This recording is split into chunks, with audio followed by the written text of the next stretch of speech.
Today we're going to tier rank makeup brands from Sephora. This will be a part 1. If you like it enough, we'll do a part 2 because I went through Sephora's brand list and I went A through M and I even skipped some brands and I still have 30 plus brands to talk about. And the whole point of this video is that it was supposed to be a simple little easy breezy video that I would do before I went away. I'm trying to keep it that way. Here's the list. Look at it. So some of the brands have their name a lot larger on their website than other brands. So the sizing will be inconsistent and I think there might be a portion of the video where some of the brands won't be on screen anymore, but you'll just have to believe me. I think what we need to remember as we progress through this is that it's all arbitrary and it doesn't matter. If you have a different opinion, if you think a brand should go elsewhere, make your own tier list video. That has nothing to do with me. I'm not looking for feedback at this time. It's all in good fun, so don't get butthurt in the comments. You're allowed to have a different opinion than me. And also, makeup brands, they're not our friends. So if I say something mean about a makeup brand, I'm not talking about a person, I'm talking about the brand.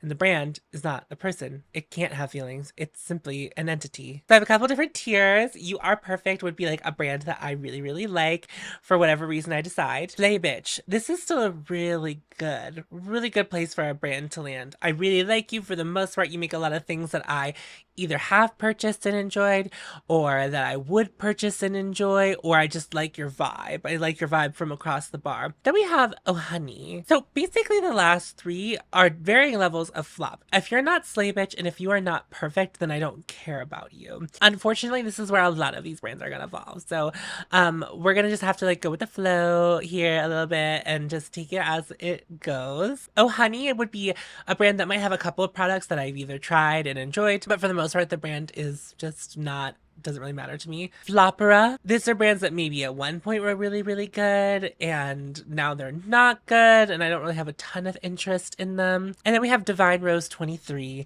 which would be a brand I do not like at all, and I think everything they do sucks. You'll find out which brands go where when I do. These are going in reverse alphabetical order because that's how this website uploaded them. I'm feeling crazy cool and confident as we head into this. Let's start with Milk Makeup. I guess I'll just put it on the screen for now. That doesn't mean that's where it's gonna land, but let's pull focus to Milk. Oh, but as more brands get put up there, it's gonna be harder and harder to see. And that's okay.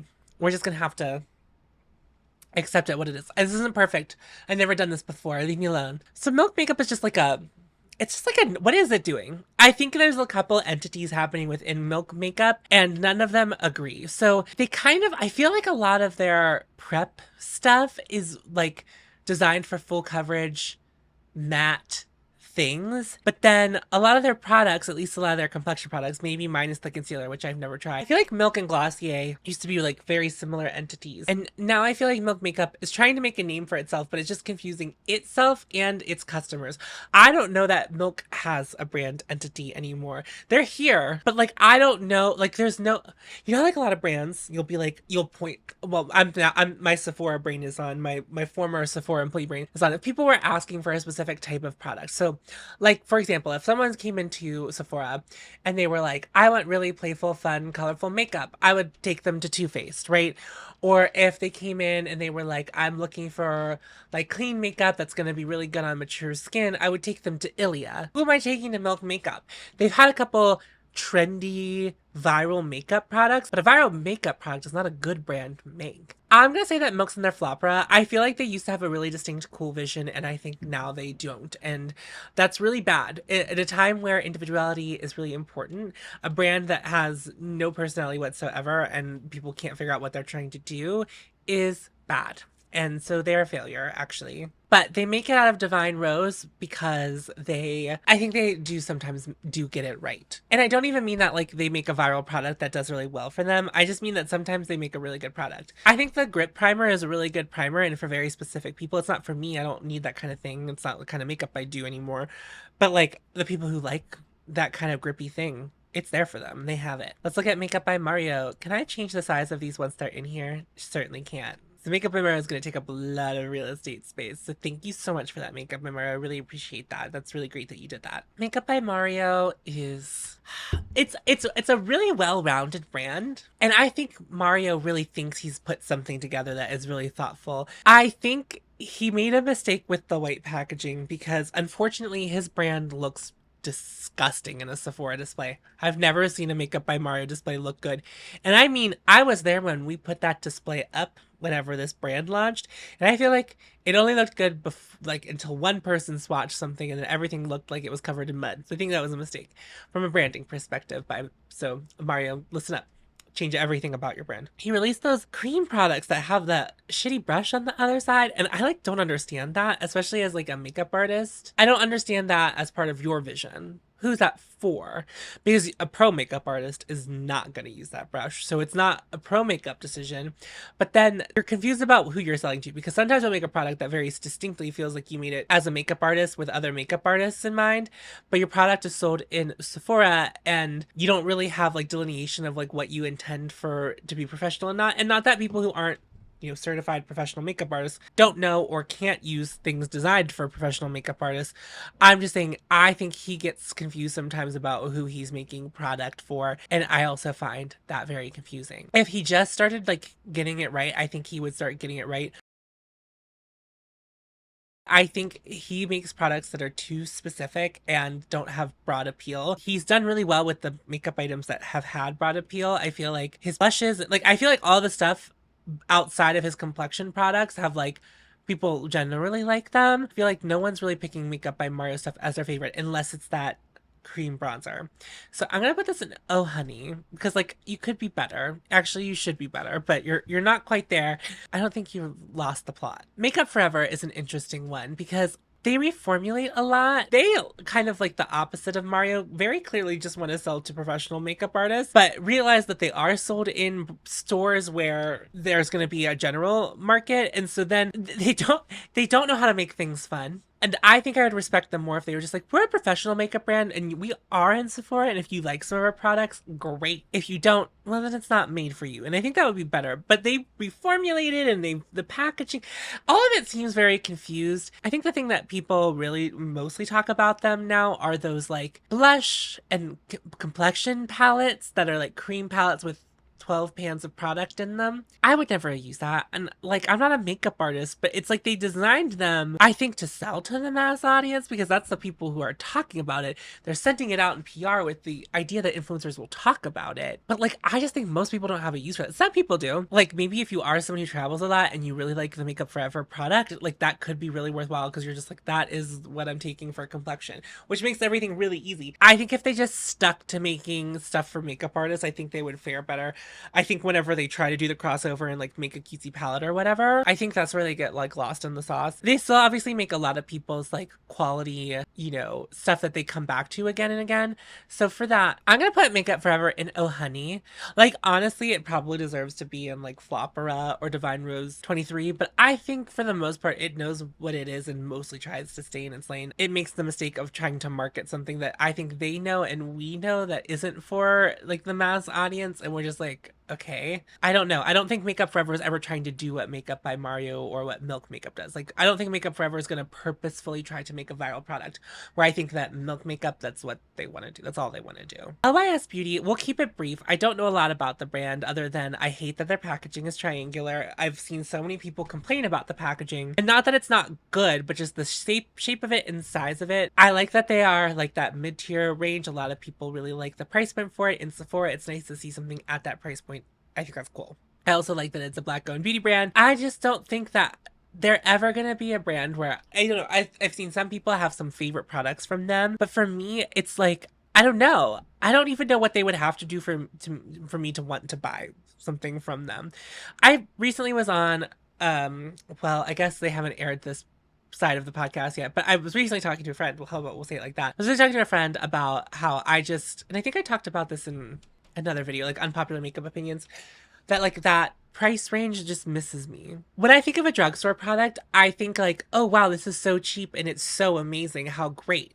And when I buy an expensive product, I'm like, wow, this must be really good because it's so expensive. But there's something about this price point where I'm just like, what do you have to offer me? I'm just gonna put them in Oh Honey because I'm not really sure I don't think they're flopping. I think what they're doing is pretty cool and really great. And I think, there's a market for what they're doing. I just don't think I fall into that market, unfortunately. Lauren, she, her, I feel like there's a demographic that really likes Laura Mercier, and I don't think it's us. I don't think it's people who are online. And I don't even really think, like, I don't even, like, I'm just trying to think of influencers who even talk about Laura Mercier. Like, I feel like everything that Laura Mercier releases, it's, even if it's bad, is only discussed for a very short period of time, and then we just move on from it.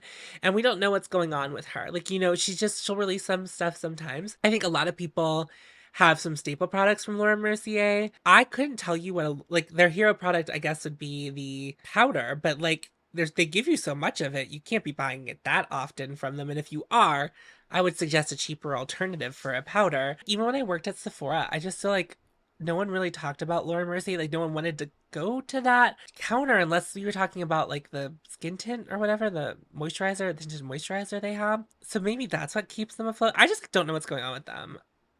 So I'm like kind of stuck between Flopera and Divine Rose. I think she deserves to be in Divine Rose 23. Like, if you are someone who really likes Laura Mercier, I don't think you're wrong. I just don't, as a brand, I just don't know. I don't know what to make of them. Like, and I don't think they do either. Oh, another brand this is like so easy. They'll go right into Divine Rose 23. They have had a brand identity crisis since before even Kat Von D left the brand, and then when she left the brand, it got even more confused. I honestly think still to this day, still to this day, it was a mistake for them to try to rework KVD because a lot of people to this day still call it Kat Von D Beauty, and I think it would have been better for them to like leave that because it's like they're still trying to fit into that aesthetic, but I think that the products that they make don't really fit into that aesthetic, and yet it's packaged in that aesthetic, and it's trying to be sold to us in that aesthetic. KVD, I don't think really makes edgy products anymore, and I think that's okay, but like, you're trying to like fit it into this mold that already existed, and that mold really wasn't working towards the end of its best tenure anyway. So I think that they're just like, they don't know what to do. They've had some viral products like Milk, but I think KVD is staying afloat because people like their eyeliner and they rebuy their eyeliner, and that has to be like it. I know some people actually do like the foundations, but that's Divine Rose 23. They don't know what they're doing. Kulfi. Kulfi, I think, is a really great small brand at Sephora. A lot of times, brands like Kulfi, like, because they're not like really main brands, they're like, some of their products will be in some of the stores on end caps. And that doesn't really bode well because, like, those don't often look pretty. If you've ever been to Sephora, those end caps don't really look pretty. And they don't have their own, like, they don't pay to, like, have, really beautiful setups for their product to be in. But I think everything Kulfi does is very thoughtful and mindful. And I think that their release pace makes a lot of sense for what kind of size they are. It does feel like when they do release something, it feels special, especially to people who are really into the brand. I've only tried their eyeliner. It's really great. I like their eyeliner a lot, and I think that bodes really well, especially with a brand that has very little product to choose from.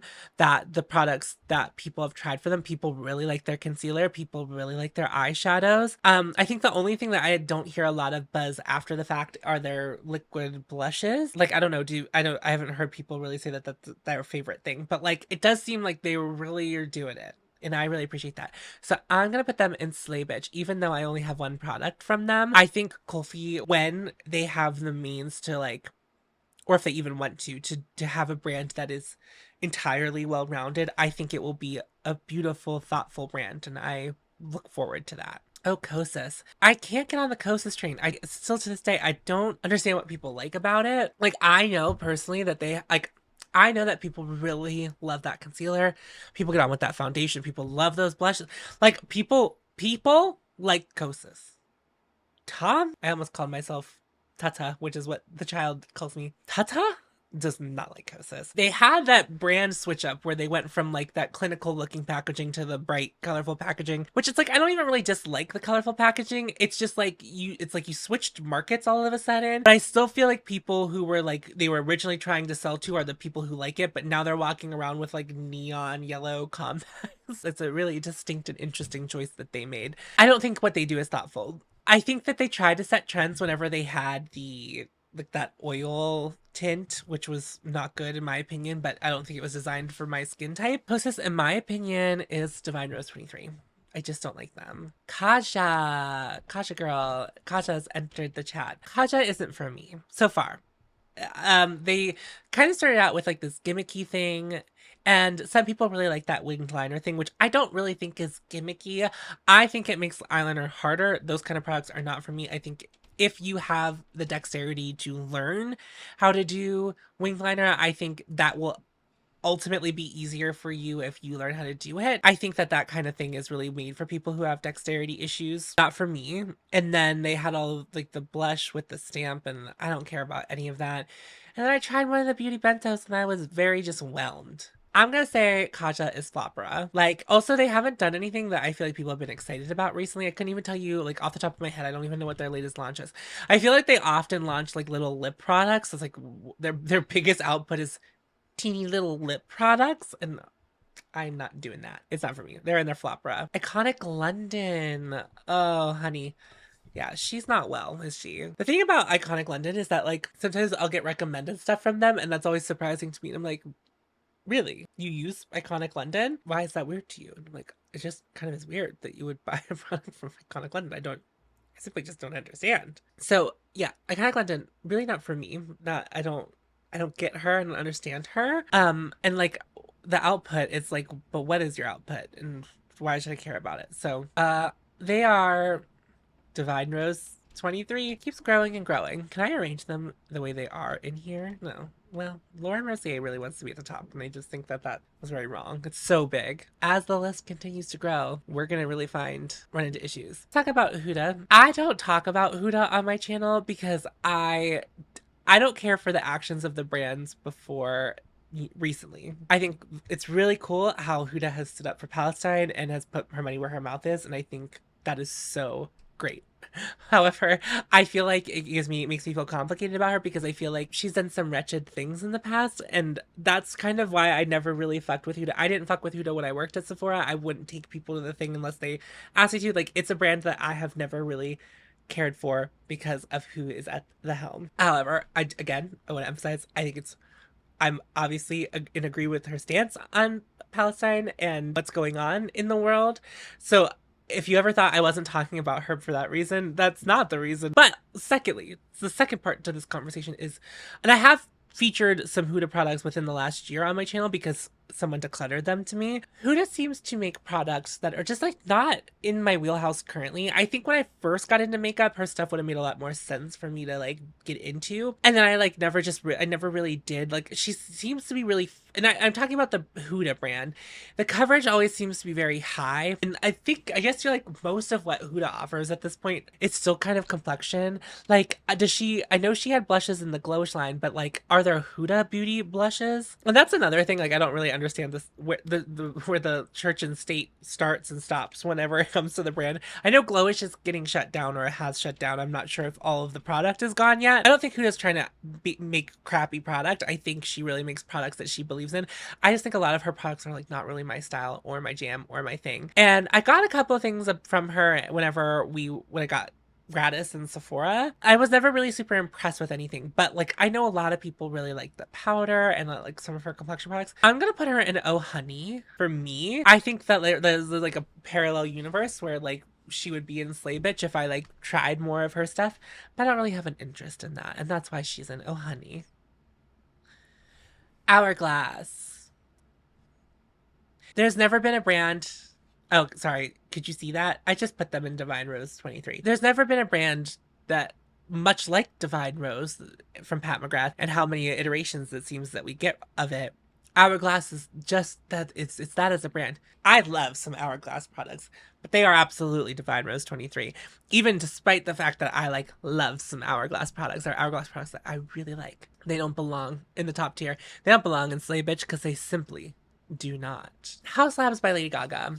This is another, people really like this brand, have favorites from it. The brand is marred by the previous version of the brand for me, and the choices that Lady Gaga, or, you know, the powers that be at Haus Labs have made. I hate that they consider themselves like a clean brand, and that's one of their selling points. I like actually hate that. Haus Labs makeup in my opinion, feels very try hard, falls flat, like wants to be top of the class, but I don't think ever will be. I think if Haus Labs would have preceded Fenty, maybe we would feel a little bit differently about it. And I mean this iteration of Haus Labs, it doesn't feel fun. I know that like Lady Gaga's appearance lately hasn't been fun. I know she used to like kind of appear very like cuckoo, you know, but she doesn't really do that anymore. She's not really the personality that she once was, which I think is totally fine. But when I listen to Lady Gaga's music, my relationship to Lady Gaga in my mind is someone, we're in the club, we're having fun. And nothing about the brand is like, we're in the club, we're having fun. That's not to say that I think that they're making crappy products. I just don't think they're making interesting product. There's not innovation there. So I'm gonna put Haus Labs. Why does it make me do this? Flopera. Because I'm still waiting for something from this brand to like really catch my attention. Is GXVE Beauty even going to be around much longer? Who knows? Their stuff's always on sale, much like how I feel about Huda. Like, here's the thing. Whenever a person is directly associated with a brand, that person's actions will also guide me to whether or not I will buy from that person's brand. And Gwen Stefani is not a person I very much care for at this point. I loved her music, and I can't even really separate the art from the artist when it comes to her music. And whenever she just said, I am, like, she's like, she doubled down. She said, I am Japanese. So I just won't ever buy from the brand. I know that other people are out here buying from the brand and giving some of the stuff good reviews, but like, fuck Gwen Stefani. I'm not buying anything from you, you stinky bitch. And also, like, your brand is so uninspired. Divine Rose 23 with you. Go away. I didn't ask for you. Guerlain. Guerlain doesn't make anything, really, does it? Have they ever made anything? I don't know. Someone prove it. I think what Guerlain offers, their offering is so slim in what they offer. That one full coverage foundation I have. Oh, they have a product. I forgot about her. They're a luxury brand in like the old sense of the word, where it's just like, we're gonna make boring products and you won't be excited about them. And it's not even like I feel like the Guerlain branding or brand name entices me, so I'm just gonna put it in Flopera. Like, Guerlain isn't out here really doing anything for anyone, I feel. This one's an interesting one. Gucci's an interesting beauty brand. So one thing I always like to kind of applaud Gucci for, being a luxury brand and also associated with a luxury fashion house, is that of the luxury brands, I do think that they make an actual attempt at being inclusive with their shade ranges. They have like 8 bronzer shades. I know a lot of people with different skin tones who like those bronzers. They have a lot of, like, I feel like they do really have some good deep options in their complexion products. So I think like that's really great. I also think that, you know, I think that like as a luxury brand, I feel like they're like rather approachable, like being like able to find something you like. I really like the highlighters I just bought from them. Like, not every product that Gucci releases is a hit for me. I really, even if their product doesn't work for me, I know it seems to work for someone else. It always seems thoughtful. It doesn't seem like their beauty line is something that they throw away. It seems like something that they take very seriously, and I like really appreciate that. So I'm gonna put Gucci in Slay Bitch, because I think Gucci slays bitch. I don't know anything about their fashion line though. I wonder if I'd be even interested in anything Gucci makes in their fashion line. Glossier. So Glossier is an interesting one. I don't think Glossier is a popular brand to a lot of people. There are some Glossier products that I really love. I think that they have a distinct vision. I think that their distinct vision is very millennial, so it ostracizes young people. And I also think it ostracizes like older people too, because I think what's interesting is what's happening, I think potentially with Glossier, is that millennials are starting to age. We're aging up. And so Glossier, people might think that they're growing out of it. Like, I think that there's something to that. Like, I think there's something to Glossier. It's like this weird thing. Like, they don't know where to go. And like, it's not like Gen Z is like aging into it because like they think that millennial core is like cringe, which is fine. That makes sense, because why would you be interested in what we were interested in? You would want to make your own path, carve your own path. Glossier is like one of those brands that like was doing it at its time, but like now is cringe. Anyway, I like Glossier. I think that they're like a flawed brand overall, but I think that they have a lot to offer. And I think a lot of people have staple products from them, even if they don't admit it or like realize that it's something that they're regularly using. I think their skin tone's great. I know the stretch concealer is really popular. Even bold of me, but I'm gonna put Glossier in Slay Bitch. I think the sum of its parts, like, I think they have a lot going on there. So I'm I don't think, I think for many people, Glossier would be in one of the lower tiers, but for me, and how I use makeup and how I feel about things, I think Glossier is slay bitch. I keep putting things in this top tier and then I'm not able to get them out of it. So I don't know why I keep making that choice. If I just click, no. If I double click, no. Okay. Givenchy. I don't know. Like, every now and then they release something. Like, obviously that concealer went really well for them, but I don't think that concealer was that good. People did reach out to me towards the end of last year and they were like, yeah, no, it wasn't that great, was it? And I was like, thank you so much. Like, I really appreciate that because I did feel like I was alone. I was floating on an island alone. I think they have some staple products that people really like, but I ultimately don't think that they're trying to do anything with the brand. Like, I don't think their launches are exciting. Like their holiday launch, there was like nothing in that that made me go ooh ah. I'm gonna say that they're in Flopera. They're not for me. Oh, Freck Beauty. We'll just, while we're down here, we'll just put them in Divine Rose 23. I think Freck tries to make viral products and fails. And then also, like, the shrinkflation of Freck products is very jarring. Freck products are very small compared to everything else. And I don't even know if that always means that there is less product in it, but like, you know, I have eyes and my eyes tell me that that looks like I'm not getting my money's worth. Sometimes I do like a little bit of packaging that makes me feel like I'm getting a little bit more, even if I'm simply not. No, no, no, no, no, no, no, no, no, no. Okay, I think what we're going to do now is we're going to talk about the brands down here and then we will drag them up to where they go. Let's talk about Fenty Beauty. I think what Fenty has done for the culture and in the makeup industry has been very cool. I think what Fenty is doing now, I don't think that is it doing anything? What is it giving to us? I think it still has a lot of great things to offer. So I think putting in a no honey feels right to me. I don't know. I feel like Fenty's a little bit lost and I don't know what that means. And not that I think that they're going to close or anything like that, but like, because obviously Rihanna keeps opening new brands left and right. So I think that the money is there. I think everything's fine. I just wonder how Fenty will continue the next couple of years, like, and what our viewpoints will be. Like, I'm already like losing interest in Fenty. I know that some people that has not happened to, so I'm wondering if that will wane. You know, like if we will see more people starting to feel like I feel about the brand. Let's move on. Estee Lauder. Oh my god, Divine Rose 23. When was the last time Estee Lauder released a product? That, like, they might have released something, but like I couldn't tell you the last time Estee Lauder released a product. Like, when did Estee Lauder release a product? I don't know. Like, I'm not saying that to be like rude, but like, and the only thing that people seem to like from them is the foundation that was popular like 20 years ago. They've had it in their line forever. To me, they're just a counter brand, and the people who buy from Estee Lauder are very specific people, and like, it doesn't make sense to us, the people on the internet, because they're not doing anything exciting. But the people who love it, love it. But it's not us. It's not me. Maybe it's you, but it's not me. Danessa Myricks. I'm very harsh on Danessa Myricks as a brand, aren't I? I think it's cool that she's making products that she seems to really want to make. I do find that that is ostracizing, because the people who love that stuff really love that stuff. And I think if she kind of just like Makeup by Mario, if there wasn't this sheen of like, I'm trying to make products for the every person, it's like, well, no, you're not. Like, it's okay that you're not. And I think if we dropped that, it would be so much better. It's like, you're making product that's for very specific things for you that you want. But I don't think that her brand is very particularly friendly to people who are new to makeup or people who are just casually shopping at Sephora. So I think that's where the brand fails. I haven't personally loved a lot of the things I've tried from Danessa Myricks. I have a couple things in my makeup collection from the brand, but overall, I'm like pretty uninspired by this brand that seems to inspire a lot of other people. I don't want to put her in Divine Rose 23. I'm gonna put her in Flopera. I think ultimately, like, Oh Honey was probably the right place to put Danessa, but I say what I said. Even though I think I said the same exact things about Makeup by Mario, I said what I said. Clinique. I don't think we have to think about this too hard. Just like Estee Lauder. What? No. Charlotte Tilbury.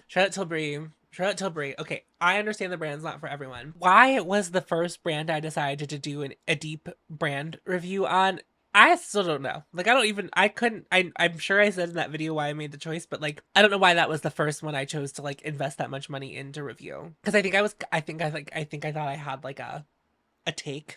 And the take was like, I don't care about this brand. As I've tried more things, it does feel like some of Charlotte's stuff is really directly toward me, but it's not exciting makeup, and I'm aware of that. I want you to know that I'm aware of that. I know it's not like exciting makeup. Obviously, I don't know what everyone's opinion of me.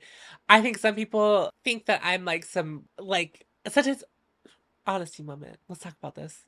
Sometimes I feel like I let people down because I'm not as interested in color as maybe I once was, but I don't even think that, even since the conceit of my channel, that I have like been someone who's very into colorful stuff. I feel like I let people down sometimes because I just like, I like feeling and looking beautiful, and what that means to me is like, very basic enhancing makeup, which is like what I'm into. And Charlotte Tilbury makes a lot of that. I'm not saying that she needs to be celebrated as much as she is, but for me, Charlotte Tilbury is unfortunately a slay bitch. Now let's work our way. Let's scroll our way up. Thank God I didn't do it with every brand from A to Z, because, oh my God, could you imagine? I just want you to know, when I Googled Buxom Beauty, the brand's website, the brand's website was like 5th in the search results. And the first couple of things weren't even makeup things that sold the brand. It was just like stuff that had the word Buxom in it. And I put Buxom Beauty in it. I don't know what's going on with them. They don't have much to offer, do they? No. Bobbi Brown. Interesting one.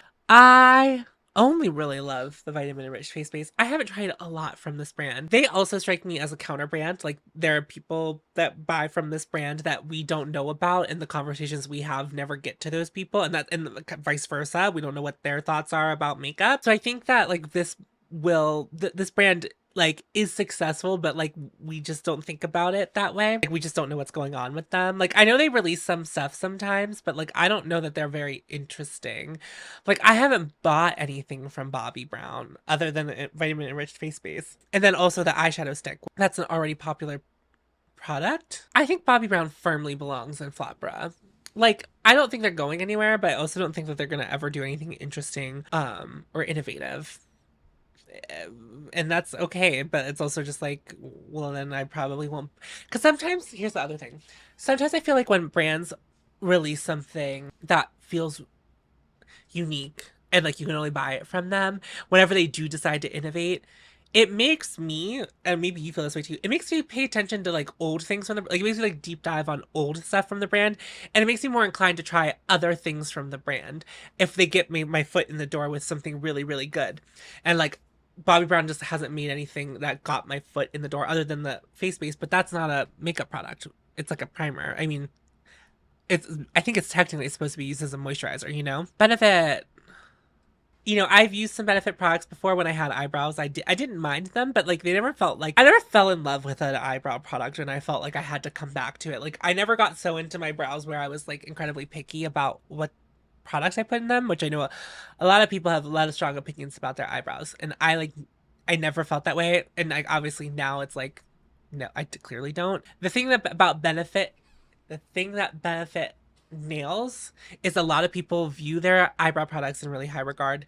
Eyebrow products people have to buy regularly because people run through them rather quickly. Not only that, their other popular product is mascaras. They have a lot of popular mascaras, and so people are always buying mascaras because they go bad too. They go bad or you use them up. So it's like they have these two powerhouse sections of their brand where they're highly repurchasable and people think that they are the best of that category, so they will go and buy it from Benefit. I think it's the only reason that Benefit is still around, because I just like I know that people like their blushes, but those aren't things that you have to buy a lot. Like, though, you don't have to buy that again and again and again. If you use that blush regularly, you might buy it once a year, but there are other stuff you have to buy it multiple times a year. And just think about it. Oh, Bare Minerals. Oh, everything Bare Minerals releases looks like something that Bare Minerals already released. Like, when they release something, I go, didn't you already have that? Of course, they struck gold with the bronzers, but just like I said about Benefit, people aren't buying bronzers every day, every 3 months, every 6 months. And if someone has a bronzer and they buy it once a year, that you're only getting $35 from that customer once every year. I don't know what they're doing. I know that a lot of people like Bare Minerals. I don't know if Bare Minerals claims to be clean, but I felt like it always was treated as a clean beauty brand. Like people are like, oh, Bare Minerals is natural. And it's like, what do you mean by that? There's chemicals in all of this, even in the natural shit. So like, I don't know what you're talking about. Oh, Artist Couture. We'll just put her right there too.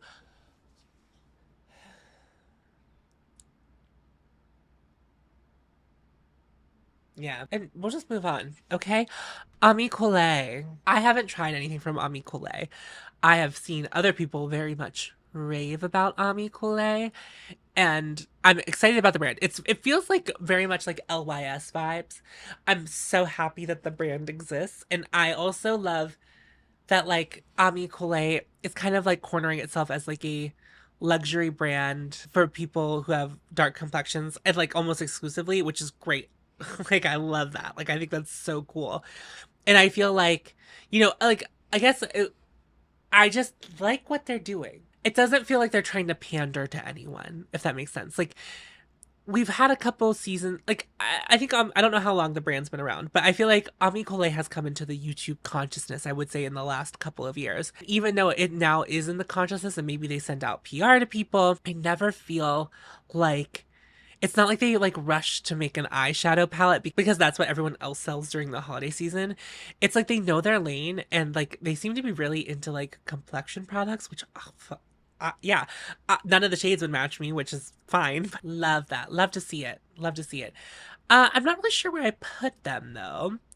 Like, they're not in Oh Honey. I mean, I guess kind of, I feel very similarly to like Kulfi, like Slay Bitch. I don't know why, again, like I just compared them to LYS in my brain, like, in like, they're doing this specific thing for this specific demographic. I guess LYS is that price point and Ami Collet is like a price point that intrigues me more, which is weird because it's like obviously the more expensive one. But like, what is Ami Clay doing? But I know there was that little scandal with the lip glosses or lip oils. I still want to try it. Listen, if I ever refer to a scandal, I'm not going to answer you in the comments about the scandal. You have the same tools and devices I do. If you can find me on the internet, you can figure out what it was. It wasn't really a scandal. It was like they were going off quickly. But they weren't. People couldn't figure out if it was like mold or pigment settling. I don't know actually what the resolve of that was.